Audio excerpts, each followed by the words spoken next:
왜 하나님이 이 40일 되는 날에 왜 지상명령을 내렸어요?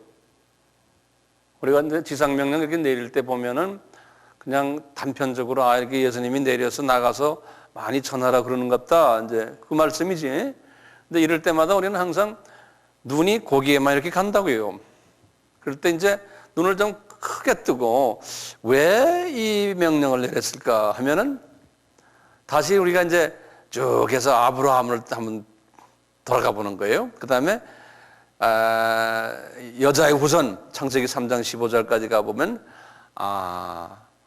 이 말씀 때문에 지금 이 말씀을 이루시려고 하나님이 이 명령을 내리셨구나. 이쪽 전 뒤에 구약 전체를 한번 쫙 보는 연습하는 거예요. 그래서 지금까지 내가 구약에 관한 이야기를 쫙 했잖아요. 그러면서 이제 그게 뭡니까? 아브라함과의 계약이거든요. 하나님이 계약하신 것이 복음을 이제는 유대인에게만이 아니고 이방인에게 간다. 근데 이방인이 이제 복음을 받아가지고 이방인의 숫자를 늘린다 했잖아요. 여기가 지상명령 아까 1장 8절에 보면 똑같아요. 유대인에게 가는 게 뭡니까? 예루살렘이야. 그렇죠? 그리고는 그 온 유다 하면은 그것도 유대인이죠. 그렇죠? 그 다음에 사마리아 하면은 이제 그때부터 유대인과 피를 섞인 사람들이죠. 예, 거기 이제 저희 쉽게 말하면 디아스포라 같은 사람들이나 똑같아. 그러다가 이제 완전히 이방인으로 넘어가는 거예요. 그래서 이제 소위 상단복이 이제 하단복으로 넘어가는 그 아브라함과 계약이 그대로 다시 이루어지는 장면이에요. 그럼 우리가 이걸 볼 때요, 아브라함에게는 누가 이 말씀하셨습니까? 아브라함에게는 여호와 하나님이 말씀했잖아요. 그 여호와 하나님이 예수님이 했지 않습니까? 그 예수님이요, 이렇게 말씀하시고는 쭉 구약 동안에 말이죠, 동물 잡아라, 피 흘려라 이래서 찾아 그 예수님이 자기 자신을 이야기한 다음에 정말 다 오셔가지고 십자가에서 이 사건을 그대로 이루신 다음에 뭐냐, 너희들은 이제 나가서 내가 아브라함에게 약속하신 것을 이제는 너희들 나가서 실제로 하라는 거예요. 예? 그래서 지금 이 말씀을 우리에게 또 이렇게 주시는 거예요. 그러니까 우리 예수님은 그냥 단편적으로 그냥 이런 사건을 이야기하는 것이 아니고 오래전부터 최소한 4,000년 전부터 이것을 계획하시고는 이렇게 자상하게 보여주시면서 나중에 와서 지금 와서 4,000년 후에 이걸 너희들 해라 그러는 거예요. 그럼 우리 눈이요, 역사적인 안목을 가지고서 성서를 봐야 되는 거예요. 네? 그러면 이제 지금부터 그 후부터 지금 2000년이 지난 오늘이에요. 이것도 역사관을 가지고서 우리가 볼 필요가 있는 거예요. 그래서 오늘은 그 역사관을, 신약에 들어와서의 역사관을 우리가 볼 텐데, 오늘은 좀 초점을 예수님 이제 승천하시고 이제 오순절 다락방에서 그 성령 세례가 일어나는 그 순간부터 우리가 한번 조명을 해서요, 그 지역을 한번 우리가 다시 한번 또 보는 거예요. 저희 그 줌 렌즈라고 그러잖아요. 우리 카메라 렌즈도 줌 렌즈는 뭐죠? 줌 렌즈는 쫙 조명해서 아주 그냥 개미까지 보는 거. 그게 줌 렌즈라고 그러잖아요. 이렇게 쫙 카메라를 해서 조리개를, 그 다음에 어떤 데는 넓게도 보고 말이죠. 이제 이것을 우리가 이 조리개를 그렇게 이제 툭 펼쳤다가 좁혔다가 하는 연습을 그냥 하루에도 여러 번 하시면, 특히 성서를 볼 땐 그렇게 보셔야 돼요. 자, 그런 생각을 마음속에 하시면서 우리 한번 봅시다. 이제 사도행전 2장에서 이제 하는 엄청난 일들을 우리가 다 많이 들어서 우리가 알아요. 사도행전 2장에 이 2장에서 말이죠, 저희 그 성령님의 이제 그 강한 바람 같은 그 파워가 이제 임해가지고 이 120명이 이제 성령 세례를 받는다, 이제 이런 말 많이 우리가 듣고 우리가 막 알고 있잖아요. 그분들이 그 세례를 받는 그 결과가 어땠냐면요, 어떤 일들이 제일 먼저 일어났어요? 우리 알다시피 방언이 이제 터졌다 그러지 않습니까? 근데 이 방언은 말이죠. 이 방언은 제가 지난번에도 말씀드린 기억이 나는데 방언은 몇 가지가 있다고 그랬어요? 방언은 두 가지가 있어요. 최소한. 첫째, 그 두 가지가 어디에 있습니까? 이제 두 가지 이제 방언이 있는데요. 그러면 성서 어디에 있습니까? 그러면은 고린도전서 사랑장이죠. 13장 1절에 보면 그랬죠. 너희들의 사람의 말과 그랬죠. 그래서 이제 사람의 말을 하는 방언이 있고, 두 번째는 무슨 말이? 천사의 말이라고 그랬죠. 천사의 말이, 천사의 방언이. 이런 두 가지의 방언이 있어요. 요 사람의 말과 천사의 말은 달라요. 사람의 말은 우리가 각 나라 방언을 말하는 거예요. 내가 갑자기 러시아 말을 하고 중국 말을 하고 영어를 하고 또는 조그만 소수민족의 말을 갑자기 성령님이 그런 말을 하게 하는 그런 거를 사람의 말이라고 그래요. 그리고 천사의 말은 그냥 내가 모르는 둘랄랄라발랄라 하는 거 있지 않습니까? 우리가 보통 방언하는 거 그게 천사의 말이에요. 천사의 말을 다 해야 돼요. 이 사도 바울도 기도의 대부분을 천사의 말로서 기도한다고 그랬어요. 그러니까 방언 기도를 한다고 그랬어요. 그래서요, 이 방언 기도가 일반 기도하고 엄청난 차이가 있는 것을 우리가 경험할 필요 있어요. 그래서 대부분의 기도를 혼자서 중얼중얼 소리 안 질러도 돼요. 방언으로 기도하는 것을 하세요. 방언 기도를 대부분의 시간을 방언 기도를 하시길 바라요. 그것이 진짜 능력이 있는 기도예요. 내가 무슨 말을 하는지는 모르지만 성령님이 내가 무슨 말을 한다는 걸 성령님이 나에게 어렴풋이 가르쳐 주세요.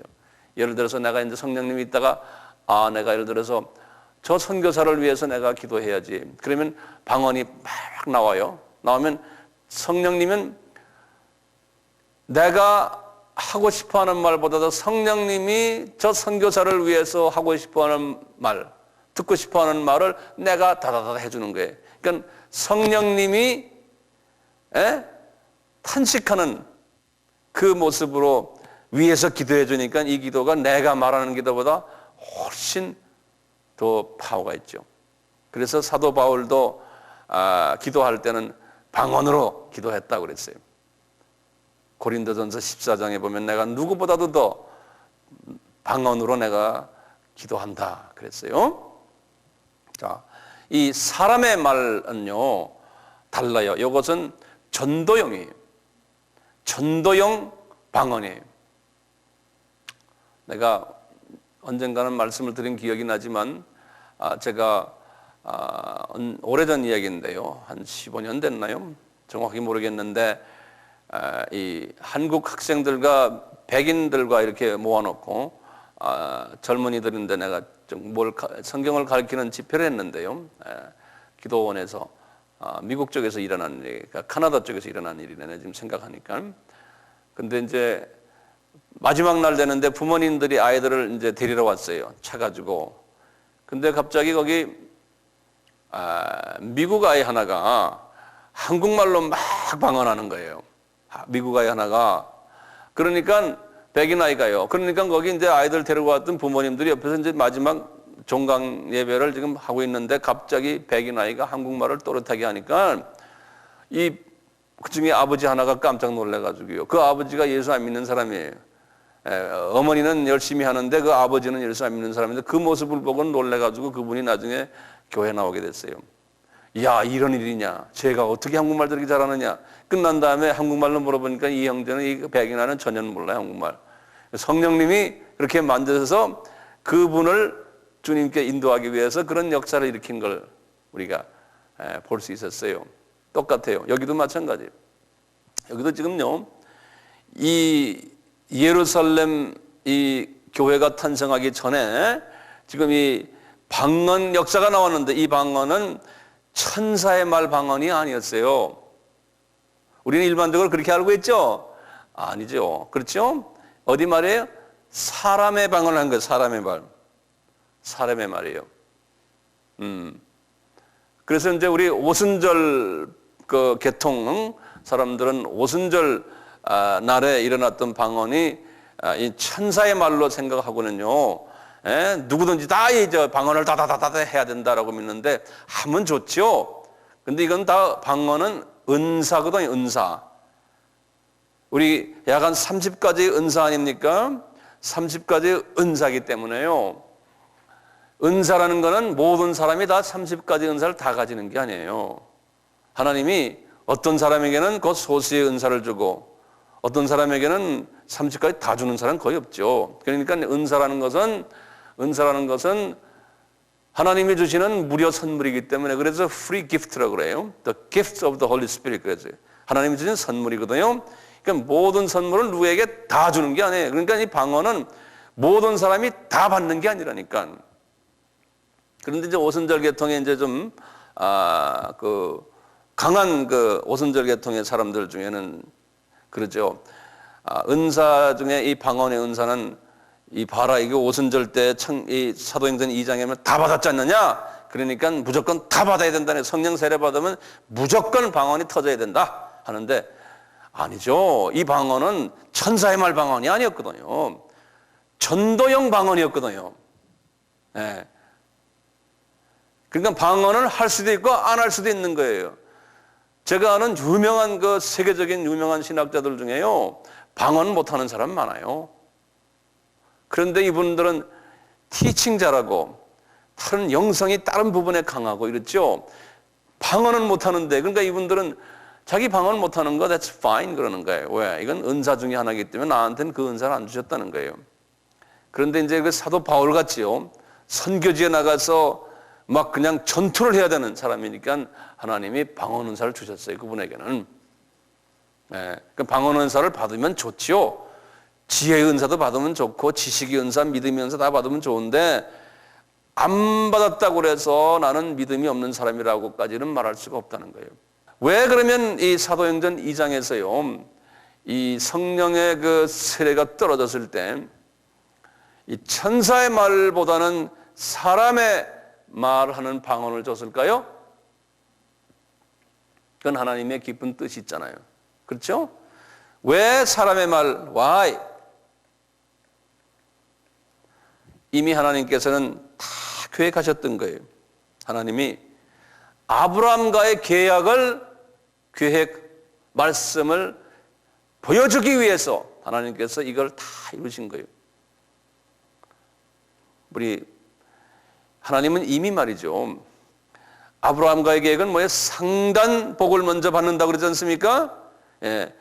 이스라엘 사람들의 상단 복은 언제 구체적으로 왔냐면은 120명 지금 이분들이죠. 그 전에는 12명이죠. 그 다음에 이 소위 유대 사람들이 이스라엘 사람들이 복음 받는 게 상단 아닙니까? 근데 첫째 상단 복을 하나님이 주시기 위해서 120문도를 하나님이 설정했어요. 이게 상단. 그리고는 이분들 가지고는 하단복을 내리는 데 문제가 있다는 거예요. 그래서 하나님은 미리 다 준비하신 거예요. 어떻게 준비하셨냐면 바벨론 때 그러니까 주전 BC 586년이에요. 이게 이제 예루살렘이 무너지면 바벨론 몇십 년 70년 바벨론 포로가 됐죠. 이것도 하나님이 다 계획하신 거예요. 계획을 하셨어요. 하나님께서. 우리는 그냥 이분들이 우상 섬기고 딴짓 했으니까 하나님이 화가 나셔서 그냥 이분들 이렇게 했다. Yes. 우상 섬기게 한 것도 하나님이 어떻게 보면 다 하나님의 의도 속에서 하신 거예요. 인간의 그 약한 점을 하나님이 잡으셔가지고. 그래서 나중에 가서는 그분들을 다시 다 그렇게 실수했지만 다시 들어서 하나님의 영광을 위해서 쓰시는 거예요. 우리도 마찬가지 아니에요. 우리도 지금 매일 죄 짓잖아요. 이거 죄의 노예가 되지 마세요. 죄를 지어도 그냥 주님 죄송합니다 하고 또 해서 그 안에서 빨리 해방을 당하세요. 예? 그리고 또 지으면 또 해방당하시고 계속이요. 거기에 눌려 있으면 안 돼요. 하나님은 어떤 때는 나를 하여금 죄를 자꾸 짓게 만드세요. 실수도 하게 하시고. 왜냐? 그래서 해방당하잖아요. 그러면 주님의 은혜가 너무합니다 하고 더 겸손해지는 거죠. 나 죄 해방당했으니까 나 또 이게 교만해지는 게, 교만을 위해서 죄를 짓게 하는 게, 죄를 짓고 더 해방당하니까 거기에 은혜가 감사하고 은혜가 감사하고. 그래서 주변을 들여다보면 주변에도 나처럼 지금 막 이렇게 계속 죄 짓고 회개하고 죄 짓고 회개하는 사람들이 지금 깔려 있는 거예요. 그러니까 그런 사람들을 불쌍히 생각하고 저 사람이나 나나 똑같구나. 그러니 용서해 주자 하고 이런 마음이 들어오는 거예요. 율법의 마음에서 어떤 마음으로 변해요? 은혜의 마음으로 변하는 거예요. 그러니까 죄를 안 짓는 사람은 그건 무서운 사람이 돼버려요. 똑같이요. 이스라엘 사람도 이렇게 실수하게 해가지고 하나님이 바벨론으로 쫓아내버리는 거예요. 70년 동안 하나님께서 그게 다 계획이었어요. 인간의 그 약한 점을 하나님이 들으셔가지고 쫓아냈잖아요. 쫓아낼 때 이스라엘 사람들이 바벨론으로 얼마나 갔냐면 거의 대부분이 다 갔거든요. 그 당시에 출애굽한 사람들만 약 한 200명 되니까. 그러니까 이스라엘 사람들이 그때 인구가 얼마야? 내 생각엔 약 한 300만 원 넘었을 것 같아요. 예?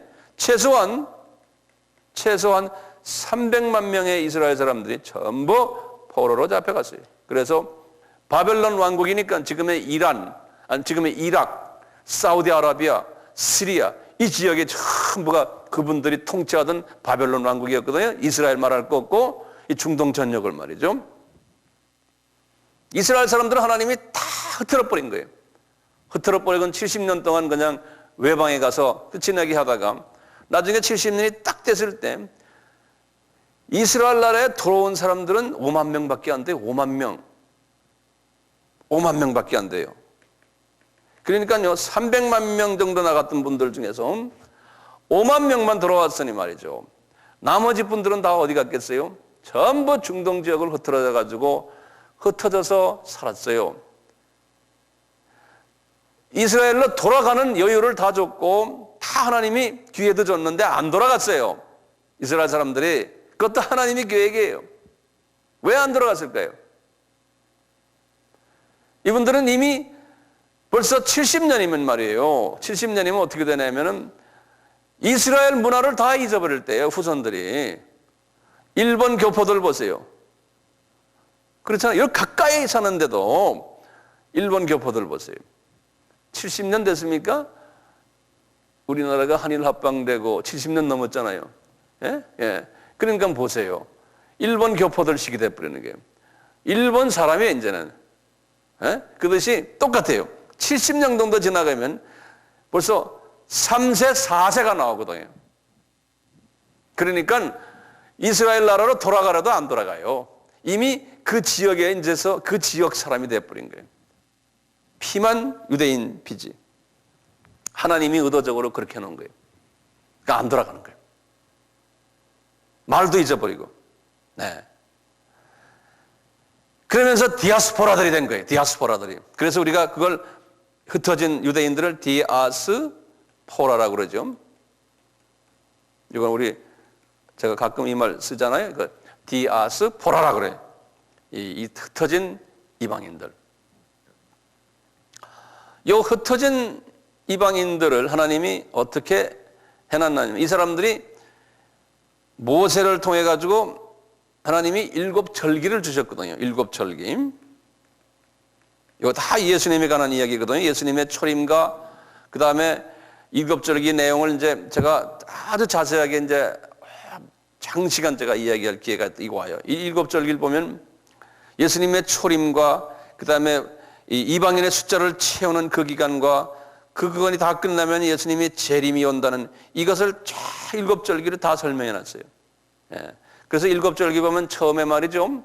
처음에 절기 이름이 유월절이, 그리고 두 번째가 무교절이,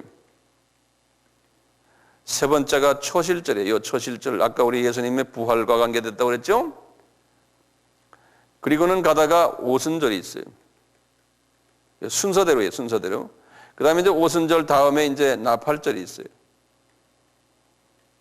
그 다음에 나팔절 다음에 뭐였냐면, 속죄절이 있어요. 그 다음에 이제 장막절이라고 그래요. 요 7절기가 있어요. 요 7절기가 있는데요. 요 절기 7개 이 완전 숫자죠. 7절기죠. 이것을 모세 때 줬거든요. 모세 때. 이제 여기 레위기 23장에서 이제 정확하게 이걸 다 말씀해 줬어요. 레위기 23장에. 이렇게 젖어서 이걸 그냥 매해마다 잘 지키라는 거예요. 그러니까 이게 모세 때니까 주전 1500년이거든요. 이것을 잘 지켜라. 잘 지켜라. 그래서 해마다 계속 이 절기들을 따라가면서 지키는 거예요. 지키는데 예수님이 이제 오셨어요. 예수님 딱 오시니까 이스라엘 사람들이 해마다 이 절기들을 지키는 거예요. 날짜에 맞춰가지고 말이죠. 우리 예수님도 유대 법에 의해서 본인이 시킨 절기인데 모세한테 본인도 갈릴리에 계시다가 이 절기가 되면 갈릴리에서 예루살렘으로 본인도 내려오셔가지고 이 절기를 지키시는 거예요. 우리 다 알지 않습니까? 사복음서에 나오잖아요. 예. 특히 이 7절기 중에서 이 3대 절기가 있어요. 중요한 3대 절기. 그것이 이제 첫째가 6월절이에요. 그리고 오순절이, 그 다음에 마지막 절기는 장막절이에요. 요 세 절기를 3대 절기라 그래요. 3대 절기라고요. 신명기 16장 16절에 보면 그렇게 써 있어요. 또는 역대하 8장 13절에 보면은 그렇게 써 있어요. 3대 절기. 요 3대 절기는요, 무슨 일이 있더라도 이분들이 예루살렘에 와가지고 이 절기를 지켜야 돼요. 아주 신앙심이 있는 분들은. 네. 이렇게 하나님께서 명령을 내려놨어요. 무슨 일이 있더라도. 그래서 이 신앙심이 있는 분들을, 이 디아스포라나 또는 유대인 본토에 있는 사람이나 그 신앙심이 있는 사람들을 뭐라고 불렀냐면 경건한 사람들, 그렇게 불렀어요. 절기를 지키기 위해서 예루살렘에 최소한 1년에 한 3번 정도 방문하는 사람들이에요. 그러니까 신앙심이 깊었던 분들이에요. 그래서 경건한 유대인들 또는 경건한 사람들 그래요. 하나님이 요 유대인 중에서 소수 디아스포라들을 하나님이 그분들에게 관심을 갖고 계셨어요. 왜냐하면 이제 예수 그리스도가 누군지를 알리는 그 일을 맡을 사람들이에요.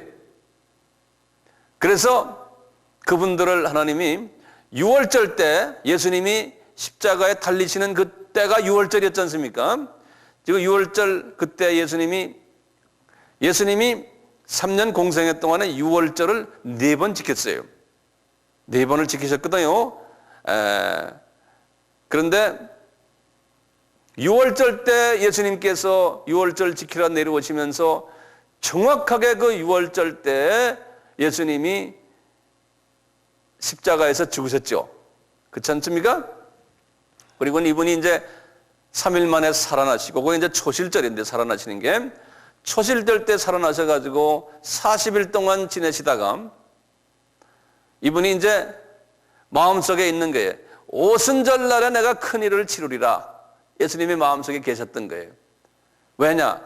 이미 오순절을 지키기 위해서 이 경건한 유대인들, 하나님이 이미 선별해 놓은, 계획하신 사람들이 이제 그 오순절에 와서 예루살렘 성전 그 근방에서 이제 그분들이 왔다 갔다 할 거라는 하나님이 다 계획해 놨잖아요. 하나님이 계획된 사람들이 있었어요. 예? 그 사람들에게 복음을 떨어뜨리기 위해서 하나님이 다 계획하신 거예요. 그래가지고 이제 오순절 다락방에서 너희들 힘써 기도해라. 그러면 내가 무슨 은사를 주겠다? 주님의 마음속에 너희들에게 성령 세례를 주는데, 방언의 은사를 주는데 사람의 방언을 말하는 은사를 줄 것을 계획을 딱 하신 거예요. 네. 그래서 이분들이 이제 사람의 방언을 하는 은사를 받고는 그냥 예루살렘 도시를 막 돌아다니는 거예요. 네? 거기에서 막 그러니까 그 디아스포라 사람들이 예루살렘 큰 도시가 아니니까요. 거기서 이 사람들이 갈릴리 출신들이 갑자기 자기네 고향 말을 막 하고 돌아다니는 거예요. 자기네끼리 모여서 막 말하고 말이죠. 그럼 이분들이 깜짝 놀랐다 그랬지 않습니까? 네? 몇 나라 말을 했어요, 이 사람들이? 몇 나라요? 15나라 말이에요. 우리 한번 봅시다, 거기. 5절부터 보세요. 5절 보세요. 그때에, 그 다음에 뭐라 썼습니까? 경건한 유대인이 천하 각국으로부터 와서 예루살렘에 우거하더니, 거기다 줄을 좀 꺼놓으세요. 경건한 유대인이 어떤 사람이에요? 디아스포라 중에서도 아주 신앙심이 좋은, 하나님이 특별히 관심을 두는 사람들을 지금 이야기하는 거예요. 이분들이, 경건한 유대인들이 천하 각국으로부터, 천하 각국이라 그러면 한국까지 이야기하는 게 아닙니다. 그 당시에 그 지역에 흩어져 있는 유대인 나라의 그 주변국들을 이야기하는 거예요. 예루살렘에 우거하더니 이 소리가 나매 큰 무리가 모여 각각 자기의 방언으로 제자들이 말하는 것을 듣고 소동하여, 그러니까 이 120명이 어떤 그 한 군데 소리 지르는 소리를 이분들이 아마 들었던 모양이에요. 그러니까 우리가 각 사람의 난 것 방언으로 듣게 되는 것이 어찌미요? 그러면서 이제 그 나라 이름들이 쫙 나와요. 한번 우리가 귀에 익은 나라들이지만 한번 봅시다. 바데인과, 바데는 어디냐면 북이란이에요. 북이란. 바데라는 데가요. 네. 파티안 그랬어요. 이제 북이란을 말해요. 그 다음에 메데인과, 메데는 이란과 이락에 흩어져 살았던 구르드족을 메데인이라고 그래요. 구르드족이라고 내가 지난번 한 말씀 드렸죠. 이 구르드족에서 누가 나왔습니까? 동방박사, 메자이 그러죠. M-A-G-I, 이 메데인이에요. 메데인과 엘람인과, 엘람은 페르시아 사람들을, 페르시아만 있는 고기를 엘람이라고 해서 지금 이란을 이야기해요. 메소포타미아는 이란의 북쪽으로 약간 있는 쪽에 이란 사람들이라고 생각하시면 돼요. 죄송합니다. 이락이요. 그 다음에 유대와 이제 갑바도기아는 터키 지방이에요. 본도도 터키고 아시아도 터키고, 부르기아, 밤빌리아, 이거는 이제 이 이스라엘의 북쪽과 그 시리아 있는 그쪽 동네. 그 다음에 애굽은 알죠? 구레네가 어디입니까? 리비아. 그렇죠? 구레네 시몬 생각나죠? 이게 리비아예요. 그 다음에 구레네에 가까운 리비아 여러 지방에 사는 사람들과 로마로부터 온 나그네 곧 유대인과 유대교에 들어온 사람들과, 그 다음에 그레데인과 아라비아인들, 우리 각 방언으로 그들이 이렇게 큰 소리로 지르는 것이 웬일인고 그러는 거예요. 이게 전부 따지면 15개 나라예요. 그러니까 하나님은 지금 이미 이 복음이 말이죠, 이분들을 통해서 15개 주변 나라로 갈 것을 준비하신 거예요. 15개의 주변 나라로 갈 것을. 지금 누구의 계약이 이루어지기 위해서 지금 이런 사건이 일어납니까? 아브라함과의 계약입니다. 자꾸 그걸 잊어버리지 마세요.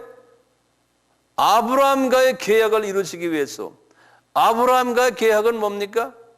유대인이 복음받고 유대인의 사람들을 통해서 이방이 복을 받아서 이방 사람들의 숫자가 차면은 나중에 다시 유대인이 다시 돌아오고 주님의 재림이 온다는 그 하늘의 하나님의 그 하나의 대원칙이 있어요. 그것을 이루시기 위해서 지금 하나님이 이 일을 하는 거예요. 예. 우리에게 지금 이방 형제 자매들이 여기 왜 옵니까? 뭘 이루기 위해서요? 아브라함과의 계약을 이루시기 위해서 이렇게 하는 거예요. 우리나라에 왜 이방 사람들이 이렇게 많이 모여듭니까? 갑자기 장사하는 사람들 생각에는 이거 뭐 우리가 지금 젊은이들이 공장에 잘 안 들어가니까 할 수 없이 지금 이렇게 온다라고 생각해. 하나님이 역사 속에서 지금 그걸 다 이루고 있는 거예요. 네. 지금 전 세계는요, 인구 이동을 해요. 지금 전 세계가 이 아브라함과 계약을 이루기 위해서 복음이 안 들어가 있는 나라에서요, 그 나라가 가난하게 살게 만들어 놓고 하나님께서요, 거기에서 하나님이 선별하신 똑똑한 사람들을 비자와 여권과 비자를 받게 해가지고 복음이 있는 나라 쪽으로 옮겨오고 있어요. 그래서 유럽과 미국으로 옮겨오고 있어요. 남쪽의 아프리카와 중동 사람들, 그리고는 남미 사람들을 미국 쪽으로 옮겨오고 있고요. 그리고 아시아 사람들은 이 동쪽으로 옮겨오는데 한국 쪽으로 옮겨오고 있어요. 일본도 마찬가지, 일본 쪽으로도 가고 있어요. 홍콩도 많이 가고 싱가포르도 많이 가요 지금요. 근데 거기에 기독교인들이 그분들을 상대로 복음을 전해요. 자기 나라에 있으면은 복음을 잘 받지를 않는 사람들이 이렇게 떠나면은 복음을 받아요. 똑같이 이제 우리나라에 지금 약 한 20만 명, 30만 명 외국인들 왔다고 그러잖아요. 그 사람들을 하나님이 지금 복음화를 시키시는 거 아닙니까? 그래서 우리나라의 많은 교회들이 그 이방인들 지금 이렇게 주일날 되면은 자기 교회에 데려와서 이제 한국말이지만 또 서투른 영어지만 그분들에게 복음을 전하고 있지 않습니까? 그건 하나님의 크신 뜻이거든요. 저는 이 나라에 와가지고 그걸 제가 벌써 10몇 년 전에 제가 그걸 보았어요. 이거 해야 된다. 근데 우리는 이 사람들 중에 정말 풀타임으로 하나님 일할 사람들 우리가 불러다가 복음 전해야지. 그래서 하나님이 종을 만들어서 자기 나라에 보내야지. 저는 그것을 비전을 10년 전에 딱 봤어요. 그런데 하나님께서 때가 되니까 그걸 우리에게 주셨잖아요. 그거 지금 하고 있잖아요. 예? 하고 있는데 여러분들은 말이에요, 복도 많은 사람들이에요. 이 큰 하나님의 비전 속에서 이 일을 할 수 있는 동역자가 된 것. 예? 이렇게 악수하는 사람이 있잖아. 그러니까 이것을 정말 익사이팅하게 생각하셔야 돼. 많은 한국의 기독교인들이 있지만 이 아브라함과의 계약을 직접 지금 이 땅에서 이루고 있는 그 그룹이 됐다는 걸, 네, 이걸 대단하게 행복한 사람들이라고 느끼셔야 돼요. 이 가치를 느끼셔야 돼요. 이 당시도 마찬가지예요. 1세기 때도 소수가 이 일을 했어요. 다수는 그걸 아는 것을 여러분들이 나중에 보게 돼요. 그것이 인간의 본성이고 인간의 한계점인 것을 주님이 우리에게 보여주세요. 네, 다수는 안 해요. 하나님의 뜻대로 안 해요. 예루살렘 교회가 그걸 안 하는 부분은 우리가 나중에 아주 구체적으로 보게 될 거예요. 구체적으로. 네. 자, 이렇게 15나라 말을 이렇게 하니까 말이죠. 어떻게 됐습니까? 이분들이 야, 이 사람들 무리가 이게 대단한 사람들이구나, 이런 걸 딱 느끼게 만드는 거예요. 이제 이분들을 지금 복음화하기 위해서는 우선요, 관심을 그분들에게 두게끔 하셔요. 하나님께서는요, 하나님이 베드로에게 말씀하시는 거예요. 베드로야, 너 말이야, 이 오순절 사건 이전까지는 너는 별로 볼 일 없는 형제였잖냐. 너는 베드로야, 나에게 거짓말도 여러 번 하고, 너는 성질 좀 괴팍해가지고 남의 귀도 막 자르고, 에? 그렇고 나중에는 나를 떠나서 너는 다시 고기 잡으러 갔던, 내가 볼 때 참 마음이 섭섭하지만 그런 형제 아니었느냐? 그렇지만 지금 이 오순절 이 다락방에서 네가 지금 지도자가 돼가지고 내 말을 듣고는 그 20%석에 들어왔던 사람 아닙니까? 그래가지고 이제 성령세를 지금 받아서 이분도 아마 어느 나라 말을 했을 거예요, 분명히. 그럴 때 이제 주님이 그분에게 베드로야, 너 말이야, 이분들에게 한번 외쳐라. 지금 이게 15나라의 사람들이 지금 와서 좀 우아해가지고 너희들 쳐다보고 있지 않느냐. 그러니까 이제 외쳐라. 저는 이런 생각을 하는 게, 나한테 탁 이제 스쳐가는 비전인, 그 당시엔 마이크 시스템도 없고 스피커도 없으니까요, 나중에 보면 3,000명이 회개했다고 그러니까 엄청난 그룹 아닙니까? 어떻게 했을까요? 저 이런 생각이에요. 이 사람이 아마 큰 바이나 말이에요, 이런 꼭대기에 올라섰을 것 같아. 예? 올라서서 여보시오 하고 아마 이게 손을 이렇게 대고 아마 소리 질렀을 것 같아요. 예? 근데 그분들이 지금 대상이 어떤 사람들이 디아스포라들이에요. 그렇죠? 이 디아스포라들이 구약 성경을 바삭하게 아는 사람들이에요. 이게 중요한 거예요. 구약 성경을 바삭하게 아는데 구약 성경에 들어있는 예수를 보지 못한 사람들이에요. 구약 성경의 여호와는 아는데 그 여호와가 예수인 것을 모르는 사람들이에요. 그리고 그 구약 성경 속에서 예수가 하나님의 아들이고 구세주고 그분이 십자가에서 죽으시고 3일 만에 살아났다는 이야기가 구약에 그냥 전체에 깔려 있는데 그것을 보지 못하는 사람들이에요. 그렇죠?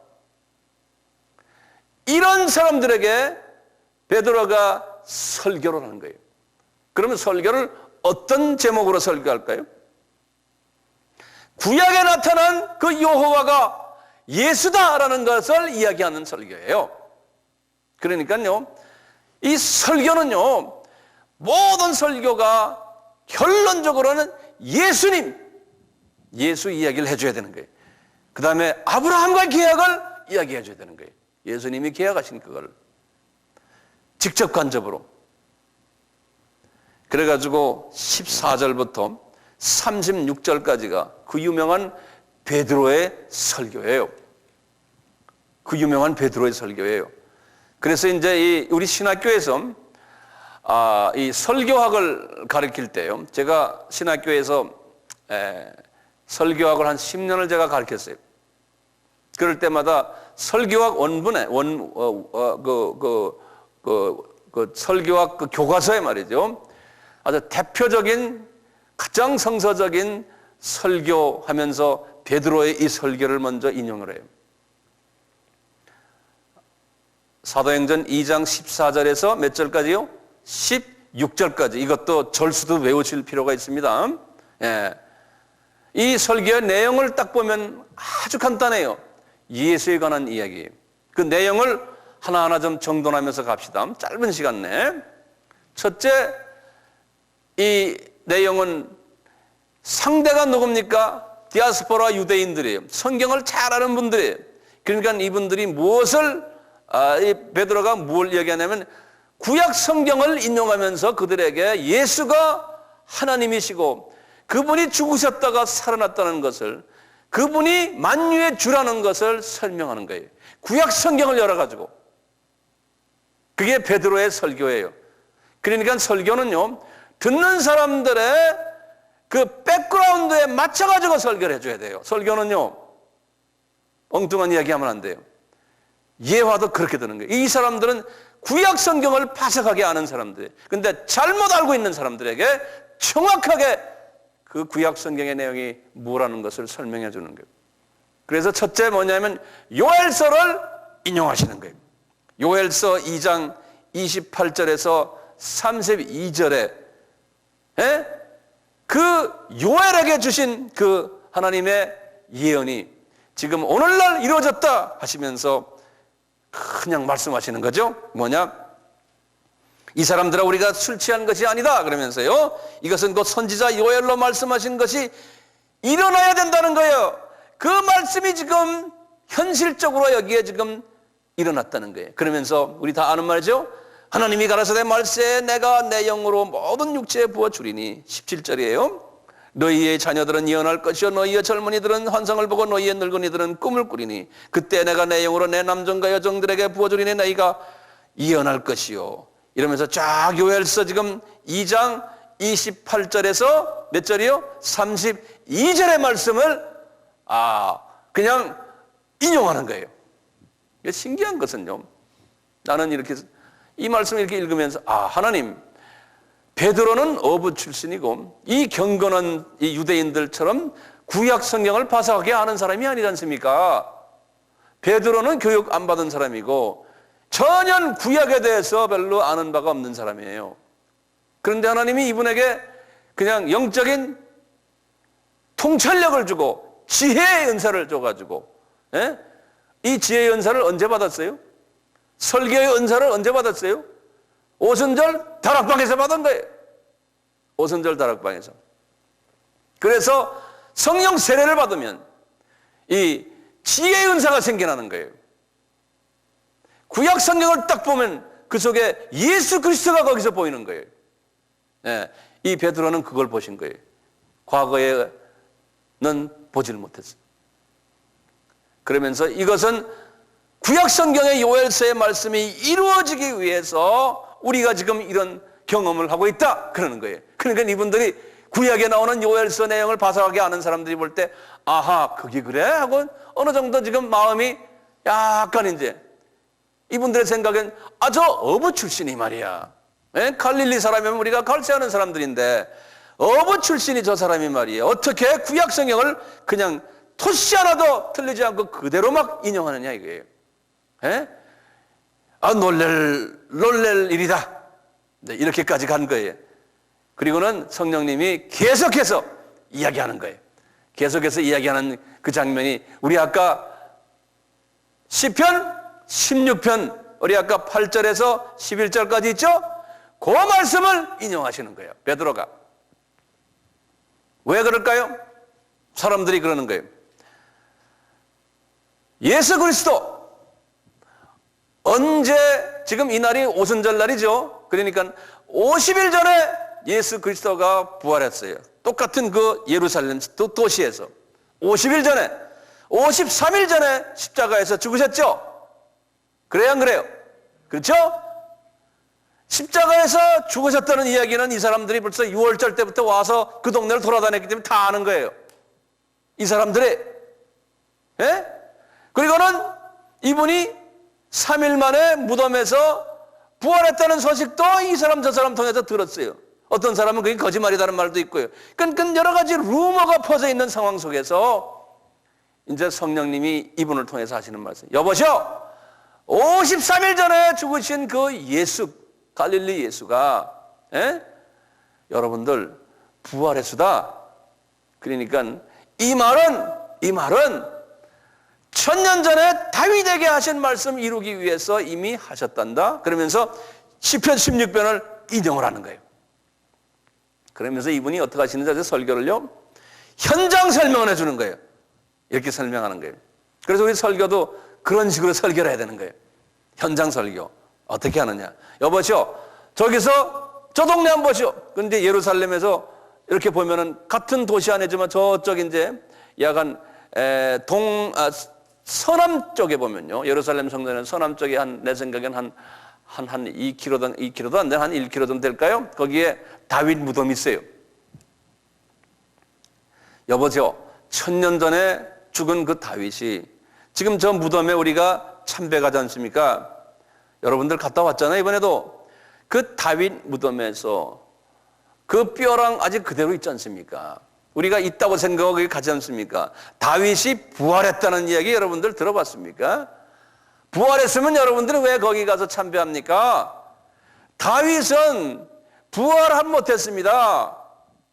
시편 16편에 다윗이 말한 그 부활 사건은 50일 전에 예수에 관한 이야기입니다. 그 부활의 사건은 그렇게 이야기하는 거예요.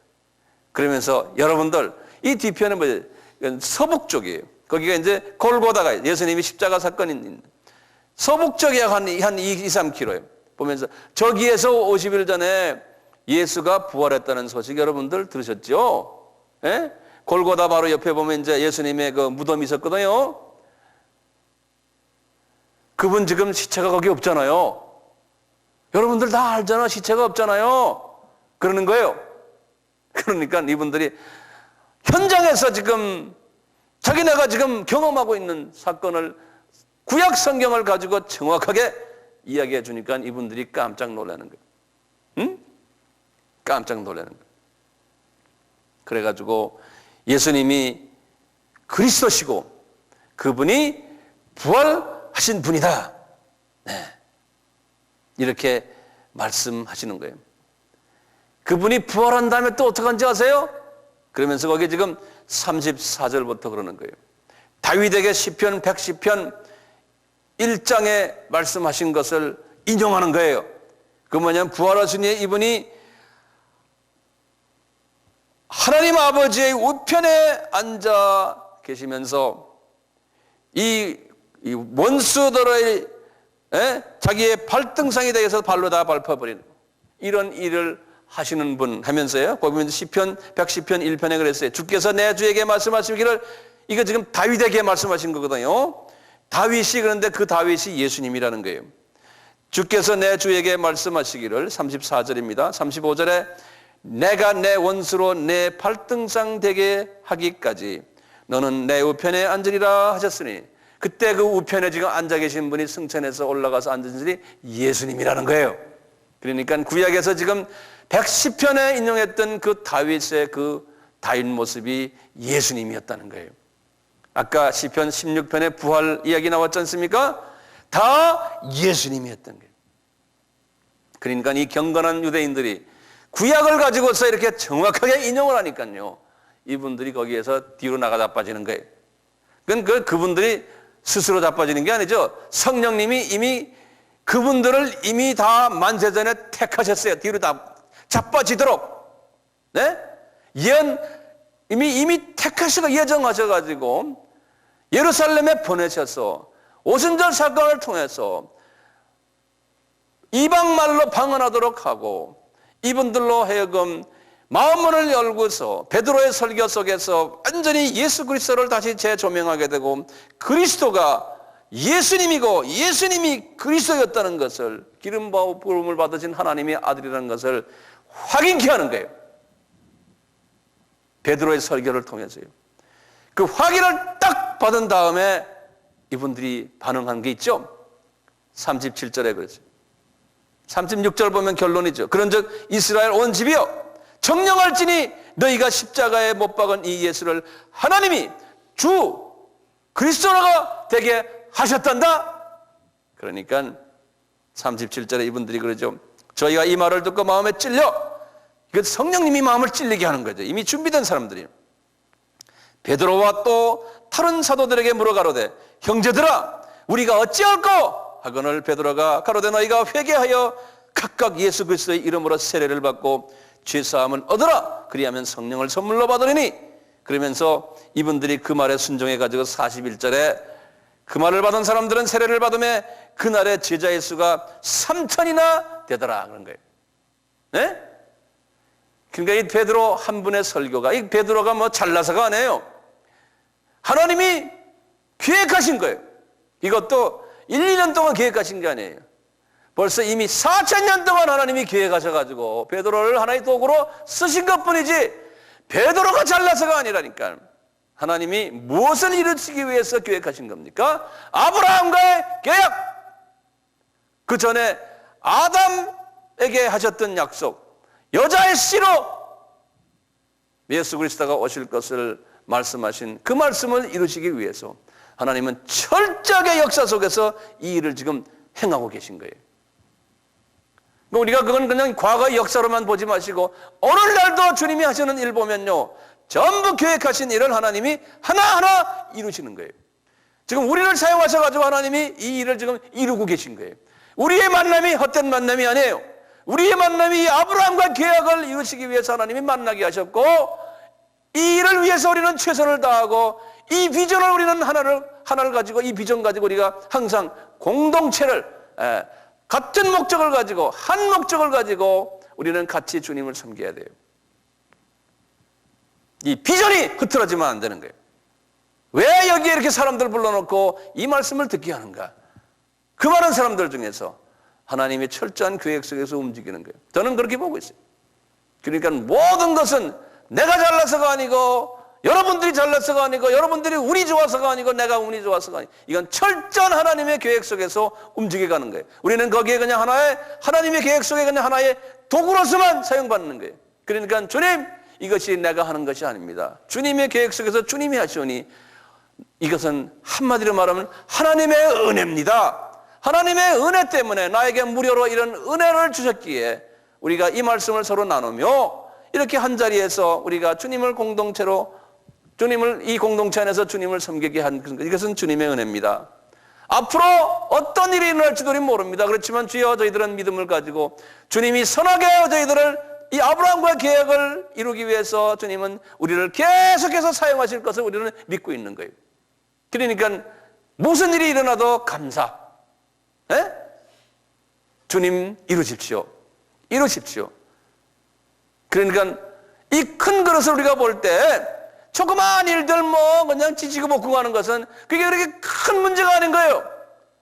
예? 그놈이 이 우리의 큰 사명을 건드릴 수가 없는 거예요.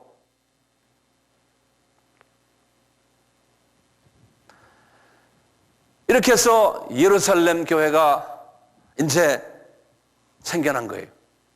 예? 그런데 이제 중요한 부분이 있어요.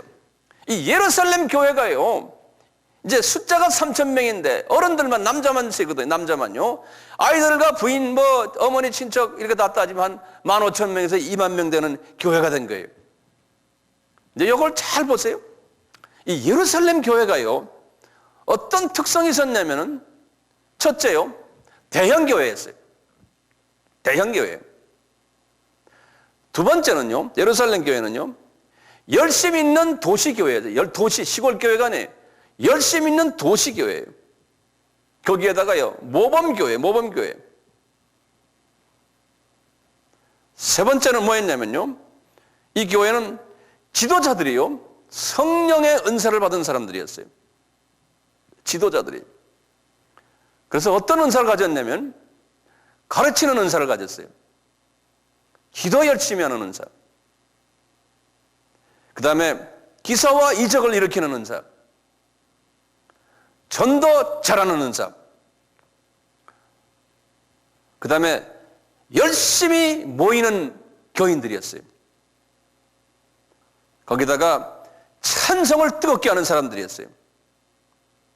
그리고 불쌍한 이웃을 돕는 사람들이었어요. 사회봉사를 잘했어요. 그래서 교계 안에서나 또는 그 당시엔 교계가 없었죠. 교회 하나밖에 없었으니까요. 주변에 그 예루살렘 도시에서요, 칭송을 받았다고 그랬어요. 존경받은 그러한 교회였어요. 그리고는 날로 구원받는 사람을 더하게 했으니까 교회 성장이 아주 그냥 급속도로 교회 성장이 이루어졌던 교회예요. 이게 예루살렘 교회예요. 그러니까 모든 우리 크리스천들은요, 이 예루살렘 교회처럼 되려고 다 비전을 가지고 있어요. 교회 안에 프로그램도 좋았고 좋은 크리스천들도 많이 모여 있고, 그래서 우리 보통 우리 목사님들이 어느 교회 부흥회 가면은 요 지금 사도행전 2장 42절에서부터 47절의 말씀 가지고 부흥회 인도를 많이 해요. 왜냐하면 여러분들 교회 이렇게 되십시오 하고 예루살렘 교회처럼 되라고요. 우리 그 말씀 한번 읽어볼까요? 42절부터 제가 읽을게요. 보세요. 저희가 사도의 가르침을 받아, 성경 공부하는 거예요. 서로 교제하며 교인들끼리 서로 좋아해요. 떡을 떼며 서로 식사도 자주 하고 기도하기를 전혀 힘쓰는 교회예요. 사람마다 두려워하는데 사도들로 인하여 기사와 표적이 막 일어나니까 목사님이 그냥 손만 얹으면 막 기적이 일어나고 그냥 병자 일어나고 말이야, 방언 터지고 막 굉장한 교회예요. 지금 오늘날도 이런 교회들 많죠? 44절에 믿는 사람이 다 함께 모여 모든 물건을 서로 통용하고 니 거 내 거 없어요.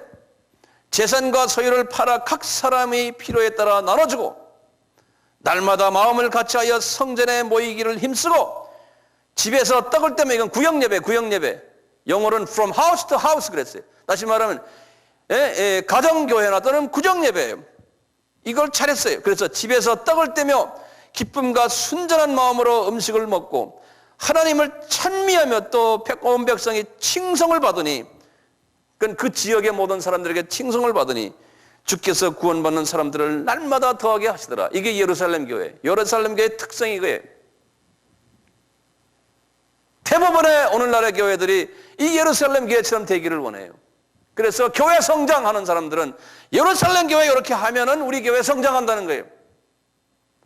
이렇게 지금 교인이 한 2만 명 가까이 되는 이 교회가요, 계속해서 사람들이 들어오는 거예요. 이 교회가. 네. 그런데 하나님이 이 예루살렘 교회를 아브라함과의 계약적인 측면에서 볼 때는 별로 좋아하지 않았어요. 왜냐하면 하나님의 뜻이 한 교회가 이렇게 커져가지고 엄청난 규모를 가지고 파워를 가진 교회가 되는 걸 하나님이 원치 않으셨어요.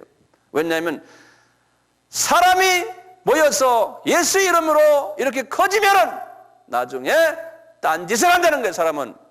그게 사람이요. 그게 왜냐하면 우리는 피조물이기 때문에 그래요. 피조물은 뭐가 좀 커지면은, 많아지면은, 존경받으면은 나중에 하나님도 사랑하지만 똑같이 지금 우상을 또 따르게 돼 있어요. 그래서 과거 구약의 이스라엘 사람들을 통해서 하나님이 우리에게 그걸 보여주는 거예요. 너희들 이렇게 하지 말아라. 그걸 거울처럼 보여주는 거예요. 예? 그런데 똑같이 또 그러는 거예요. 이 예루살렘 교회가요, 이런 특성을 가지고 있어요. 그러니까 주님께서는 예루살렘 교회를 하나님이 사랑하는 교회지만, 기독교 역사의 첫 교회지만, 하나님의 마음에는 너희들 이런 부분에서 약하다. 왜 예루살렘 교회를 보여주시냐면요, 하나님은 봐라, 인간의 약한 부분이 여기에 있다. 앞으로 이제 내가 예수님이 말씀이 내가 재림할 때까지 많은 교회들이 이 예루살렘 교회처럼 될 것이다라는 것을 보여주세요. 로마 카톨릭의 교회들이 이런 스타일이었어요. 개혁을 한 후에, 종교개혁을 한 후에 많은 교회들이 이 스타일이었어요. 그러니까 가다가 다 쇠퇴해버려요. 영적으로 쇠퇴해버려요. 다 커지고 많아지고 유명해지면 그 당시뿐이에요. 언제 가서는 또 쇠퇴해버려요. 지금 우리나라도 지금 큰 교회들이 많아요. 신학생들도 신학교 졸업하면 전부 이런 유명한 큰 교회를 만들려고 그냥 정신이 없어요. 신학생들. 제가 신학생들 가르쳐보면 그래요. 꿈이 뭐냐 그러면 아주 그냥 모범된 교인 많이 모이는 큰 교회 만드는 것이 그분들의 꿈이에요. 그걸 향해서 달려가고 있어요. 모두. 예루살렘 교회를 말론 그러죠. 그렇게 해서 나중에 선교 많이 하겠습니다. 그래요. 맞는 말이죠.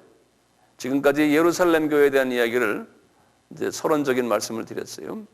다음 시간에는 그러면 이 예루살렘 교회가 어떤 문제가 있었는가? 왜 하나님이 이 예루살렘 교회와 나중에 이제 안디옥 교회가 나타나는데요, 이 두 교회가 구체적으로 어떻게 차이가 나는가? 오늘날도 예루살렘 교회는 많아요. 그런데 안디옥 교회는 적은 거예요. 근데 과거 2000년 동안의 기독교 역사 속에서 그랬어요. 아까 20% 이야기했죠? 똑같아요. 안디옥 교회는 적어요. 미국도 선교를 많이 하지만 미국에서도 그래요. 지금 미국 전체 교회 중에 안디옥 교회 스타일은 5%밖에 안 된다 그래요. 미국의 이제 그 Sun Life Ministry라는 그 하나의 그 초교파 그 선교 단체가 있는데 거기서는 미국 교회 전역을 돌아다니면서 미국 교회가 회개해야 되고 변해야 된다. 어떤 측면으로 지상명령 교회로 변해야 된다. Great Commission Church라고 그래요. 지상명령 교회로 변해야 된다. 그런데 예루살렘 교회로 머물러 있는 것이 95%의 교회가 그렇다는 거예요. 지금 미국의 선교사가 약 한 6만 명 정도 나가 있다고 그러지만요, 소수의 교회들이 그렇게 내보낸 거지, 소수의 선교단체들이 내보낸 거지, 미국 전체 교회는 다 95%는 아직도 예루살렘 교회예요. 항상 소수를 하나님이 쓰셔서 이 일을 이루셨어요.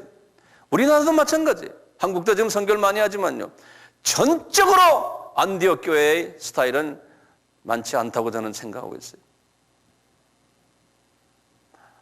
그래서 이 세대에 예루살렘 교회도 필요하지만, 그렇지만 하나님이 진정 요구하는 교회는 안디옥 교회가 되는 거예요. 그래서 이제 계속해서 제가 예루살렘 교회의 특성과 좀 특성을 좀 더 자세히 안디옥 교회의 특성에 대해서 다음 시간에 말씀드리겠습니다. 네, 감사합니다.